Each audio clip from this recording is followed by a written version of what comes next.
Welcome to the Rim Break Rodeo. We hope this video helps. You start by opening Easyworship and creating a new service. Don't delay.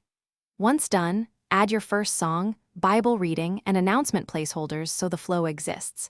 Make sure you sign in with the licensed account and verify display output matches the projector resolution.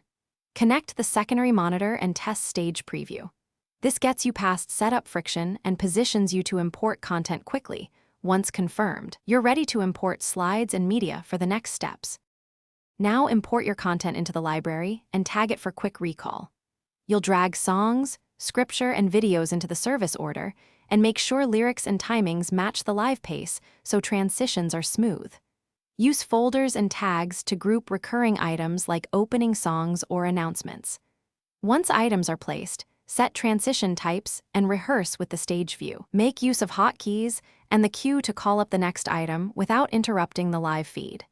This reduces when you go live, send the program output to the main display and watch the stage monitor for presenter cues.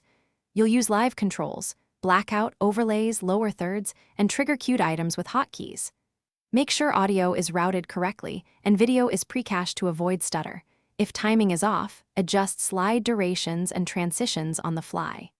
If something goes wrong, first check physical cables and the display selector, then clear media cache and restart Easyworship. This usually resolves common playback issues. Thanks for watching. Consider subscribing if we helped you.